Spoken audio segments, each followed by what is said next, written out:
बताया गया कि भक्तमाल ग्रंथ में दो भाग हैं, पूर्वार्ध उत्तरार्ध। पूर्वार्ध में सतयुग त्रेता द्वापर के भक्तों की और उत्तरार्ध में कलयुग वाले भक्तों की। कलयुग वाले भक्तों की गाथा हम लोग बाद में चर्चित करेंगे। आज पूर्वार्ध में से एक भक्त की चर्चा हम लोग प्रारंभ करने जा रहे हैं। उस भक्त का नाम है भक्त चंद्रहास। मौलिक रूप में इनका जीवन चरित्र जैमिनी अश्वमेध पर्व खंड के अंतर्गत जो महाभारत का एक अंश है, जैमिनी अश्वमेध पर्व खंड में बहुत विस्तार पूर्वक इनका चरित्र वर्णित है। ये युधिष्ठिर, भीम, अर्जुन, नकुल, सहदेव से लगभग 200-250 वर्ष और पूर्व के महापुरुष हैं और इनका अर्जुन से पाला पड़ा था। आप लोगों ने सुना होगा, जाना होगा, माना होगा, निभाया होगा। स्वाभाविक तो यह है कि गुरुदेव की कीर्ति का गान शिष्य लोग करते हैं। हमारे गुरुदेव ऐसे महापुरुष हुए, हमारे गुरुदेव में ये विशेषता थी, उनकी ये प्रतिभा थी, उन्होंने अमुक अमुक को इस प्रकार से अमुक अमुक ठिकाने तक पहुंचाया। स्वाभाविक तो यह है कि गुरुदेव की कीर्ति शिष्य लोग गाते हैं, लेकिन ये 3 शिष्य ऐसे हुए हैं जिनकी कीर्ति गुरुदेव गाते हैं। 3 शिष्य ऐसे हुए हैं जिनकी कीर्ति गुरुदेव गा करके सुनाया करते हैं। ये कौन कौन? श्री ध्रुव जी, श्री प्रहलाद जी एवं श्री चंद्रहास जी। श्री ध्रुव जी का ये तीनों नारद बाबा के शिष्य हैं। 2 की चर्चा तो श्रीमद् भागवत में भी आई है। भक्ति महारानी कहती है श्रीमद् भागवत महात्म्य में, जयति जगति मायाम यस्य कायाधवस्ते वचन रचन में एकम केवलम चाकलय्य। इतने में प्रहलाद जी का चरित्र हो गया, महिमा। ध्रुव पदमपि आतो यत्कृपातो ध्रुवोयम सकल कुशल पात्रम ब्रह्मपुत्रम नतास्मि। ये दोनों शिष्य श्री नारद जी के, श्री ध्रुव जी एवं श्री प्रहलाद जी, और तीसरे श्री चंद्रहास जी। श्री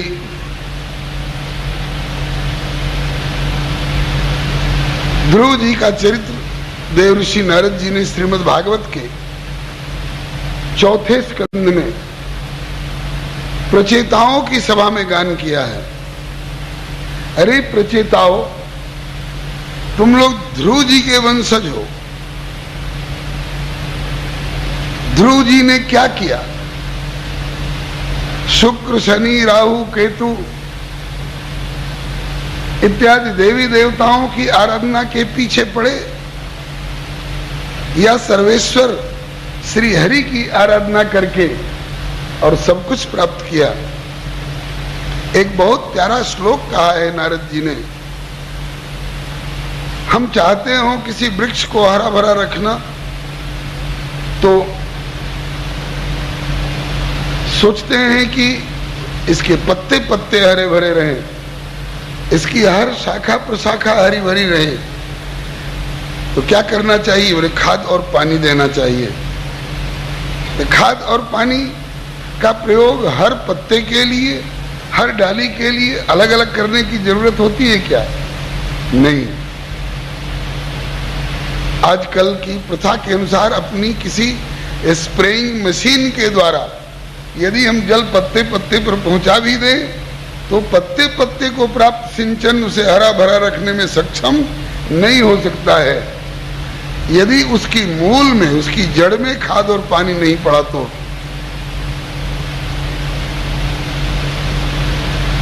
एक ही स्थान निर्धारित है कि उसकी जड़ में खाद और पानी डाल दीजिए, फिर अलग अलग पत्ते तक वह रस पहुंचाने की चिंता आपको नहीं करनी है।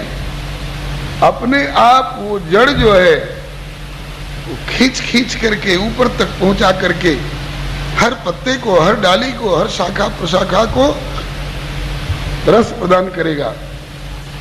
हम में से किसी का बच्चा बीमार हो गया था, बड़ी भयंकर बीमारी थी, चिकित्सा हुई, बीमारी तो दूर हो गई, अब कमजोरी रह गई है। चिकित्सक ने कहा कि अब कोई बीमारी नहीं है, कमजोरी रह गई है। कमजोरी दूर करने के लिए अच्छी खुराक दीजिए इनको, दूध, दही, फल का जूस और टॉनिक। अगर वे माता पिता चाहते हो कि मेरे बच्चे के हाथ, पांव, आंख, कान, नाक, मुंह, मस्तक, बाहरी भीतरी सभी अवयव खूब शक्तिशाली हों, तो क्या हाथ पांव को, कान, आंख को, नाक को अलग अलग टॉनिक देने की आवश्यकता होगी? दूध दही का प्रयोग अलग अलग अंगों में करना होगा? नहीं। इस शरीर में एक ऐसा स्थान बनाया गया है, मुख मार्ग से प्राण को आहार दे देने से फिर अलग अलग हाथ को और पांव को और आंख को, कान को आहार देने की आवश्यकता नहीं पड़ती है। इसी तरह से ये सारा संसार एक वृक्ष है अथवा एक व्यक्ति है। अगर इसको हम हरा भरा रखना चाहें तो इसके अलग अलग देवी देवता, ग्रह, नक्षत्र, भूत, प्रेत, पिशाच, अमुक ढमुक इत्यादि को जो शाखा हैं, जो पत्ते हैं, इनको अलग अलग खाद पानी देने की आवश्यकता नहीं है। एक परमात्मा जो सबकी मूल है, जो सबसे, जिनसे सब प्रकट हुआ करते हैं, यतो वा इमानि भूतानि जायन्ते येन जातानि जीवन्ति, जिनके द्वारा सभी प्रकट किए गए हैं, जिनमें सब स्थित हैं, जिनके द्वारा सभी संचालित और सुव्यवस्थित रहते हैं। एक उस प्रभु को संतुष्ट कर लीजिए तो फिर किसी की संतुष्टि शेष नहीं रह जाती है। श्री नारद बाबा का कहा हुआ मूल श्लोक पढ़ के सुना दूं, नोट करना चाहें तो नोट कर लें। यथा तरोर मूल निषेचनेन तृप्यन्ति तत्स्कंध भुजोपशाखा प्राणो बहाराच यथेन्द्रियाणाम तथैव सर्वार्हणमच्युत्यज्य। इसी श्लोक का भाव श्री कबीर बाबा एक दोहे में बड़े सरल ढंग से समझा रहे हैं। कहते हैं कि एक ही साधे सब सधे। उस एक को, जिस एक में अनेक निहित हैं, उस एक को साध लो तो कोई बिना सदा हुआ नहीं रहेगा, सब सद जाएंगे।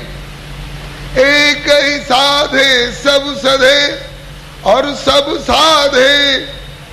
उस एक को छोड़ करके जरा इनको भी साध लें, जरा इनको भी साध लें, जरा इनको भी सिद्ध कर लें, तब बोले कि एक ही साधे सब सधे, सब साधे सब जाए। गही पकड़ा जब मूल को तो फूले फले अघाय। ये बेचारे प्रचेता लोग उलझे हुए थे देवी देवताओं और ग्रह नक्षत्रों के आराधन में। इनकी आराधना कर लें तो धन मिल जाएगा, इनकी आराधना कर लें तो पुत्र मिल जाएगा, इनको रिझा लें तो पद मिल जाएगा, इनको संतुष्ट कर लें तो प्रतिष्ठा मिल जाएगी, इनको संतुष्ट कर लें तो स्वर्ग मिल जाएगा। ये अलग अलग दुकानें टटोलते फिरते। जिज्ञासा हुई कि क्या कोई ऐसी भी दुकान है कि एक ही दुकान पर हम लिस्ट दे दें और सब कुछ मिल जाए? बोले डिपार्टमेंटल स्टोर्स वाला, जनरल स्टोर एक है। वो क्या? बोले तुलसीदास। तुलसीदास सब भांति सकल सुख जो चाहसी मन मेरो, तो भज राम काम सब पूर्ण करें कृपा निधि तेरो। एक प्रभु को रिझा लो। अब प्रभु को चाहे जिस रूप में आप मानते हो, इसमें आप स्वतंत्र हो। उन्हें राम कह लो, कृष्ण कह लो, नारायण कह लो, हरि कह लो, अच्युत कह लो, वह एक है। उस एक को रिझा लो, सबको रीझना पड़ेगा, और उस एक को नहीं रिझा सके, थोड़ा यहां थोड़ा वहां वृत्ति बिखराते रहे, तो तुम किसी को संतुष्ट नहीं कर सकोगे। जग तुम पे, तुम जगत पे रीझ रहे भरपूर, जगपति पर रीझे नहीं तो सब रीझन पे धूर। नारद जी ने प्रचेताओं को समझाया, श्रीमद् भागवत की बात है, चौथे स्कंद में। तुम्हारे पूर्वज ध्रुव जी के वंश में तुम लोगों का जन्म हुआ है, वो कहीं इधर उधर अलग अलग लोगों को संतुष्ट करने, हाथा जोड़ी करने और गिड़गिड़ाने नहीं गए। मुझसे दीक्षा शिक्षा लेकर, नारद जी बोल रहे हैं, मुझसे दीक्षा शिक्षा लेकर एक जगह लग गए प्रभु की आराधना में। और जिस प्रभु को प्राप्त करने के लिए ध्रुव जी के बाबा मनु जी को, स्वयंभू मनु जी को 28,000 वर्ष लगे थे तप करने में, और उसी प्रभु को उन्हीं मनु जी के पौत्र ध्रुव ने 6 महीने में साक्षात्कार, प्रत्यक्ष साक्षात्कार प्राप्त कर लिया। और लोक में भी और परलोक में भी, लोक में भी किसी बात का अभाव नहीं रहा। खट 63 वर्ष सहस्रम, 36,000 वर्ष के लिए राजगद्दी मिली, और इसके बाद पुण्य मम धाम पाई हो, जहां संत सब जाए, विष्णु पद की प्राप्ति हुई। उनके वंशज हो करके और उस प्रभु को छोड़ करके, और तुम लोग इधर उधर कहां कहां भटक रहे हो, अमुक ग्रह की पूजा, अमुक नक्षत्र की पूजा। इसका मतलब ये नहीं कि हमें उनसे कोई घृणा है, ठीक है वो भी, लेकिन वो मूल नहीं है, वो शाखा है, वो पत्ते हैं। तब प्रचेता लोगों ने नारद जी की बात मान करके फिर अपने सही ठिकाने को पकड़ा। तो यहां पर पूरा चरित्र ध्रुव जी का सुनाया है नारद जी ने प्रचेताओं को, श्रीमद् भागवत के चौथे स्कंद में। और 7वें स्कंद में उसी नारद जी ने अपने दूसरे शिष्य प्रहलाद जी की जीवन गाथा सुनाई है।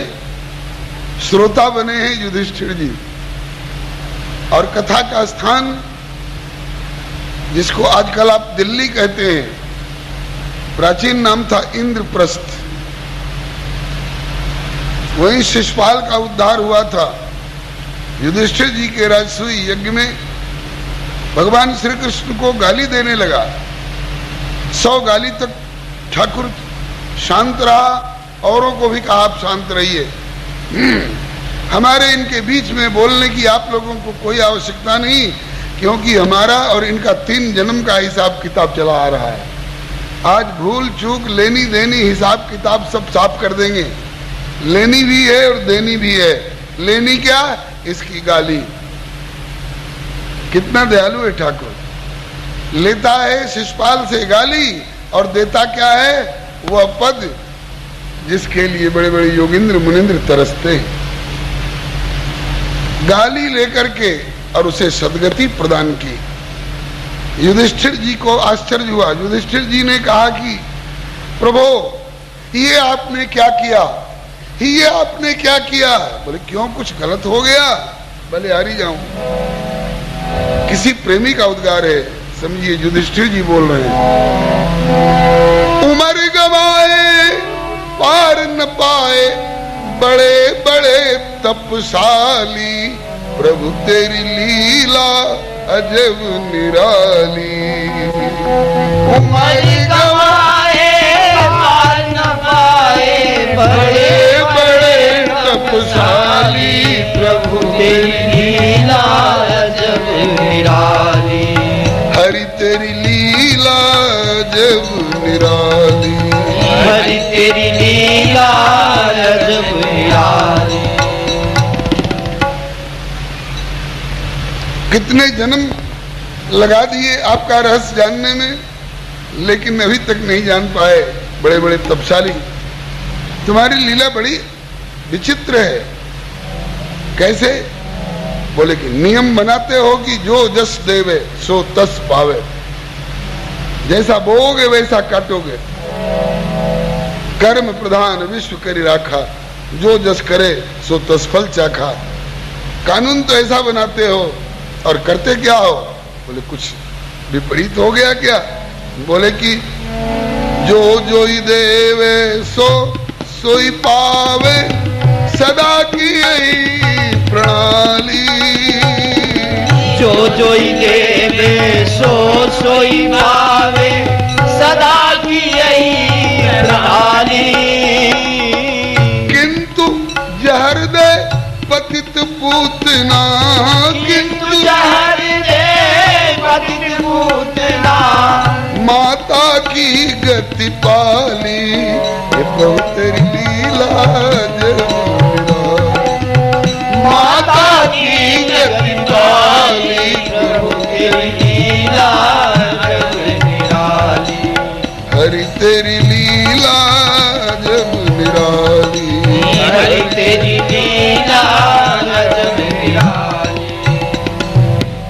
जन्म जन्म मुनि जतन करे, पर रहे अंत में खाली। जन्म जन्म मुनि जतन करे, पर रहे अंत में खाली। और गए तुम्हारे धाम निशाचर, गए तुम्हारे धाम निशाचर। दे दे सौ सौ गाली, प्रभु तेरी लीला जब निराली। दे दे सौ सौ गाली, प्रभु तेरी लीला जग निराली। नाथ तेरी लीला जब निराली, नाथ तेरी लीला जग निराली। ये क्या? 2-2 लाख नाम लेने वाले लोगों को बोले फिर एक बार और जन्म लो, और 100-100 गाली रोज देने वाले शिषपाल को बोले चलो मेरे धाम। ये कौन तुम्हारी लीला है ठाकुर? ठाकुर कहते हैं कि तुम तो अभी अभी की बात देख रहे हो ना, हमें इसका पूर्वापर दोनों देखना पड़ता है। अभी तुम युधिष्ठिर जी पूछ बैठे, प्रभु इसको आपने सदगति क्यों दी? ये रोज आपको गाली देता था, ये राक्षस था, इसके मुंह में तो घाव होना चाहिए था, इसके मुंह में कीड़े पड़ जाने चाहिए थे, इसको नरक में जाकर के अनेक प्रकार की यातनाएं भुगतनी चाहिए थी, इसको आपने सदगति कैसे दे दी? तब कहा कि दादा युधिष्ठिर, ये मेरा अपना था, आपका अपना था, फिर ऐसा क्यों? बोले कि सनकादिक जी के शाप के कारण। द्वारपाल हरि के प्रिय दो, जय और विजय जान सबको। विप्र शापते दोनों भाई, तामस असुर दे तिन पाई। कनक कशिप और हाटक लोचन, जगत विदित सुरपत मदमोचन। विजयी समर वीर विख्याता, धरि बराह बुक एक निपाता। होई नरहरि दूसर पुनिमारा, जन प्रहलाद सुजस विस्तारा। और दूसरे जन्म में वही रावण और कुंभकर्ण बने, 3 जन्म का शाप था। तीसरे जन्म में वही मेरे वैकुंठ के द्वारपाल जय और विजय, वही तो शिषपाल और दंतवक्त बन करके आए। ये इनका अंतिम निर्णयात्मक जन्म था। इसके बाद इनको जन्म नहीं होना चाहिए था, नहीं होना था, इसलिए ऊपर से ये गाली दे रहे थे, लेकिन मैं भीतर भीतर ये समझता था कि बैर भाव मोहि सुमिरहि निश्चर। उमा उमा राम मृदु चित्त करुणा कर, बैर भाव मोहि सुमिरहि निश्चर। देहि परम गति अस जिय जानी, अस कृपाल को कहु भवानी। ये प्यार करना जानता नहीं था, राक्षस के पास प्यार कहां से? अगर ये प्यार करना जानता होता तो मैं नारद जी को भेजता इसके पास, और नारद जी सिखाते, जैसे ध्रुव प्रहलाद को सिखाए इस तरह से इसको भी सिखाते। अरे भैया प्यार जो करो तो श्री भगवान से। अरे भैया प्यार जो करो तो श्री भगवान से। प्यारे भाई प्यार जो करो तो श्री भगवान से। अरे भाई प्यार जो करो तो श्री भगवान से। चलो चलो नारद हटो यहाँ से, हम प्यार करना नहीं जानते। बोले क्या करना जानते? बोले हम तो बैर करना जानते, हम तो दुश्मनी ठानना जानते हैं। बोले कि प्यार नहीं तो बैर सही, प्यार नहीं तो बैर सही।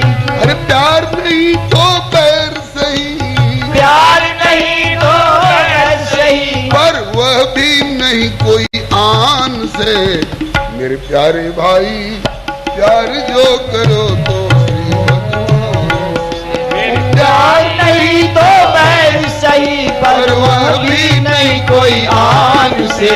प्यारे भाई प्यार जो करो तो श्री भगवान से।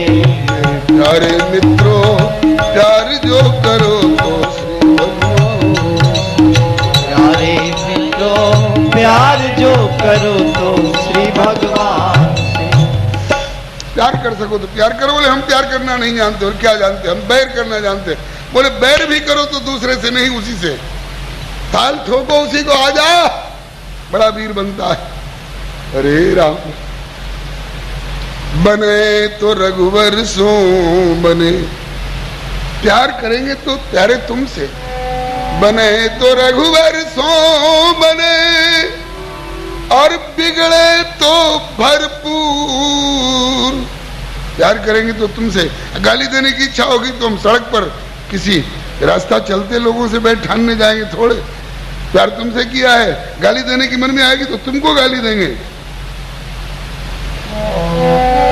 बने तो रघुबर सो बने, और बिगड़े तो भरपूर।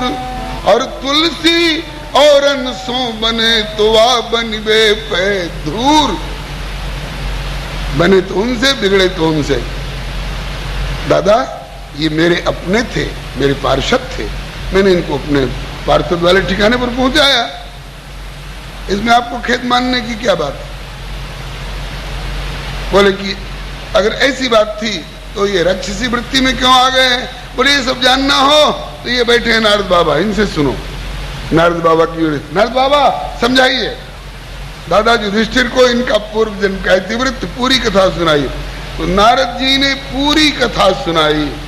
और इसी सिलसिले में 7वें स्कंध में युधिष्ठिर जी श्रोता बने हैं और नारद जी प्रवक्ता होकर के, और इनके माध्यम से अपने प्यारे शिष्य प्रहलाद जी की भक्ति की गाथा सुनाई। ये दूसरे शिष्य हैं नारद जी के, और इनका गुणगान गुरु जी कर रहे हैं, नारद जी कर रहे हैं। ध्रुव जी का यश प्रचेताओं से श्रीमद् भागवत के 4थे स्कंध में, प्रहलाद जी का यश नारद जी ने युधिष्ठिर जी को सुनाया इंद्रप्रस्थ दिल्ली में। श्री हरे नमः 7वें स्कंध में। और तीसरे जो हमारे आज के चर्चा के विषय बनने जा रहे हैं, भक्त चंद्रहास, ये भी नारद जी के शिष्य हैं। बड़े विलक्षण, बड़े स्नेहभाजन। नारद जी इनको बहुत प्यार करते हैं। लोग अपने बेटे से उतना प्यार नहीं करते होंगे जितना नारद जी ने चंद्रहास को प्यार दिया है। चंद्रहास जी का चरित्र एक दोहे के रूप में आप सुनते आए होंगे, बहुत पुराना दोहा है। जाके पग पन ही नहीं, जाके पग पन ही नहीं, ताहि दियो गजराज, विष देते विषया मिली, मेरे राम गरीब निवास। सुना होगा दोहा आपने, नहीं सुना था तो आज सुन लीजिए। बहुत पुराना, बड़ा प्रख्यात दोहा है। इसमें चंद्रहास जी के जीवन दर्शन का संकेत है। आइए अब मूल कथा प्रसंग पर हम आ रहे हैं। यह कथा मौलिक रूप में बता चुका हूं कि जैमिनी अश्वमेध पर्व खंड में वर्णित है, जो महाभारत का एक अंश है। युधिष्ठिर जी ने 2 बार यज्ञ किया। युधिष्ठिर जी ने 5 पांडवों में सबसे बड़े भैया युधिष्ठिर, भीम, अर्जुन, नकुल, सहदेव। युधिष्ठिर जी ने अपने जीवन काल में 2 तरह के यज्ञ किए। एक यज्ञ का नाम था राजसूय यज्ञ, दूसरे यज्ञ का नाम था अश्वमेध यज्ञ। राजसूय यज्ञ महाभारत युद्ध से पहले हुआ है, जिसमें शिशुपाल का उद्धार हुआ, और अश्वमेध यज्ञ महाभारत युद्ध विजय के बाद 2 घोड़े छोड़े गए और उन घोड़ों के ऊपर लिखा हुआ था,